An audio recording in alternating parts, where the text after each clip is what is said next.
শেষ হোৱাৰ আগে আগে বা সেই সমান্তৰালভাৱে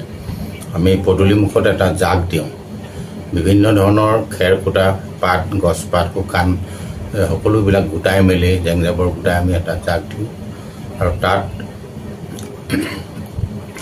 বিলঙনি ঢেকীয়া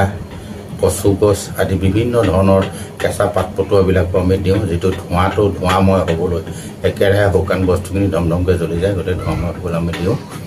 আৰু ইয়াৰ মূল লক্ষ্য আছিল বা ইয়াৰ উদ্দেশ্যটো আমি এনেকৈ পাই আহিছোঁ সৰুৰ পৰা যে আজিৰ দিনটোত যেতিয়া জুইৰ ধোঁৱা দিয়া হয়, পদূলিমুখত এটা ডাঙৰ যেতিয়া জাক দিয়া হয়, এই জাকৰ যোগেদি গোটেই বাৰীখন ধোঁৱাই পৰিপূৰ্ণ হৈ যায়, ধোঁৱাময় হয়। গতিকেলৈ গছ লতিকা হাবি জংঘল ঘৰৰ চাৰিওকাষে যিমানবিলাক কীটনাশক মহ দাহ বিভিন্ন ধৰণৰ যি এতিয়া ওলাব গৰম হোৱালৈ বাৰিষা ছিজনটো আহিব,